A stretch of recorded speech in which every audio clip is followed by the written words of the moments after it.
even though Aaron is dating Serena, he thought it would be a good idea to tell Penny that he still liked her. God, that is so romantic yet inappropriate. Are you going to Denver tomorrow? No, Thursday. But you and I are almost finished here, right? They want to see you Thursday at 3. I don't know if I can do it. What exactly are you scared of? Scared that he'll reject you? What? Hey, Penny, you ready? Here to sign that form? Wait! I still like you. Thank you.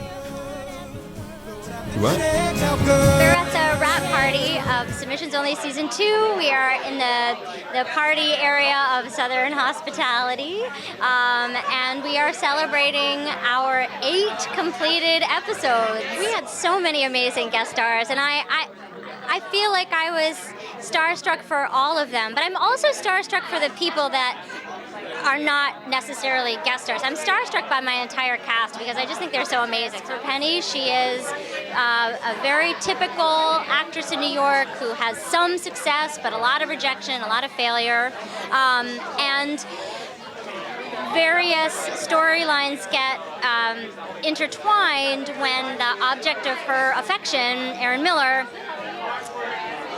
it winds up dating this Broadway superstar named Serena Maxwell.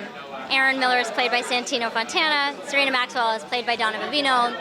And what ends up happening by the end of the season is that Penny gets cast in a show starring Serena Maxwell, knowing that Aaron Miller still has feelings for her and admitting that she still has feelings for him. So we've sort of left the story with a bit of a romantic cliffhanger now that Penny and Serena have to work together while there's this secret little romance, you know, bubbling up underneath. Aaron, I still like you too. I still like you a lot. But, this is the last time you'll hear me say it. At least for the next, 3.5 months. I mean, even if you and Serena decide, I just think it's too complicated. Yeah, no, you're totally right. You know, that's the first time you said that? What? The part about you liking me, that's the first time that you've said that to me. Is that true? Yeah.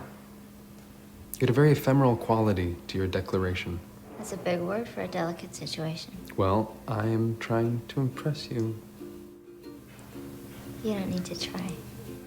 Well, Kate and I, we were working on a show together in Dallas, and we were both moving back to the city, and neither of us had a job. And it's sort of, that's the time where you're like, I can either take advantage of this and relax and chill out, or I can try to do something creative. And thankfully for her, she pushed me to really work on something with her, and it happened all so quickly. We shot our first episode in just like a couple weeks after we were back in the city, and it all just sort of took off from there. So it's all been very trial by fire. We didn't really know what we were doing, and luckily we surrounded ourselves with people who helped us out, and some of them who knew what they were doing, and we're here today.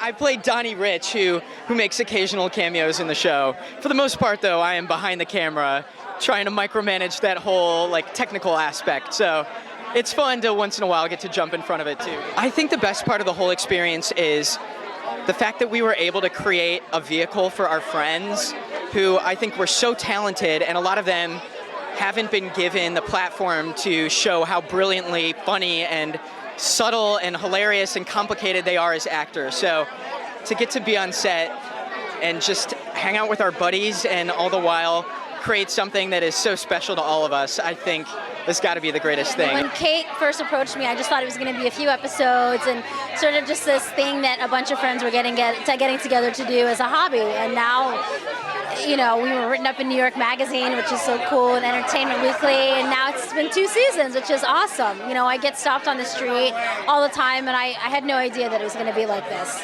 Well, I think what's so cool is that a lot of us are doing 8 shows a week. You know, we're all in different shows, and it's nice to come together and do something completely different that we really believe in, that is so well written, and watching the success has been really inspiring.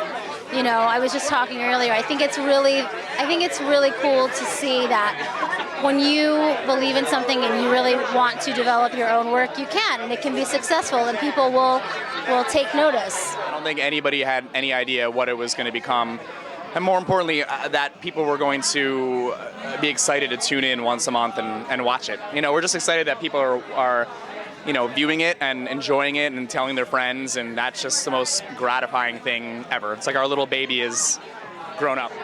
The first time I read it, I thought, she's so great. She and Andrew are so great. They're so smart and so funny.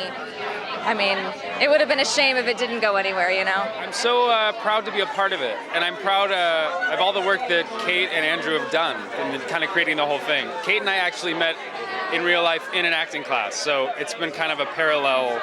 It's been great.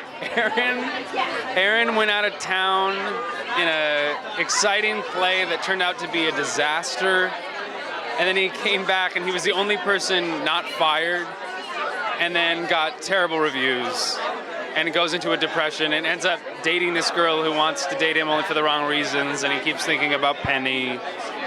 And then at the end, they're able to connect, but they're interrupted again, and it's kind of, we're left not knowing. Nolan Grigsby, he's a director. He's a little bit antagonistic, perhaps very direct in his communication style. And he comes in and Tim casts his show.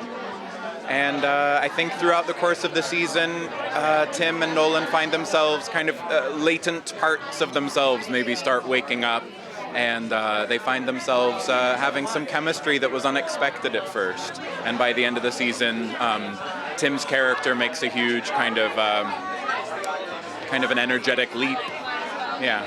So they kind of come together, or, she leaves it hanging, which is good. My first day on set, I just felt so welcome, and everybody was so supportive, and the writing is so smart and so just, nails it. So I'd say the community, the group of actors and technicians and producers and BroadwayWorld support, all of it. It's really good. Why do you think the show has such an amazing fan following? I think because it's honest. It's honest, it's acerbic, but it's also compassionate at the same time. And a lot of artists and non-artists, I think, relate to the honesty and the humor. And I think for actors, they can relate to almost everything in it. And I think for non-actors or non-theater people, I think it provides a really cool window into a world that they might not get to see, kind of the backstage story of how things happen. Yeah, Randall Moody, don't let the last name fool you, he's always happy. He's just this amazing character. I mean, Kate continued to write me really amazing things to say and do, and I always joke there was one part of every episode where they'd say, Jared, get up and act like an a-hole, and I would just do it, and then it would end up on the episode. But he is a very eager and happy, overly happy guy. He loves theater, he only wears show t-shirts, and he was so wanted to be the best reader he possibly could be at all times. And so he would give whatever he could, and he wanted every moment to be like the best moment anyone had ever had. I love him. It's playing someone who has like all that joy. It's thrilling. Kate said in the when she told me about the part originally, she said, I think he's like always in a show t-shirt maybe. And I was like, always? And she said, well, we'll see. And then it became like a fun game throughout the season, finding t-shirts. Now, I'm not ashamed to say some of them were mine. Some of them came from the Jared Gertner collection, but then others, someone would guest on the show and they'd say, hey, I have an Annie 2 t-shirt. Well, great, And then others you just find, you ask friends, you tweet about it, and everybody wants to help. And so I'm hoping for a season 3 so that we can find even more ridiculous t-shirts. I think it has compelling and interesting and funny characters. And I think there's just enough reality to it that it makes people want to watch. It's all real, and it is all what actors go through on a day-to-day basis. And I think it rings true. I feel like when an audience is watching something that they feel is real, they are more interested in it. And it's funny, and it's adorable. Roll out the lions and guards, another engine will start.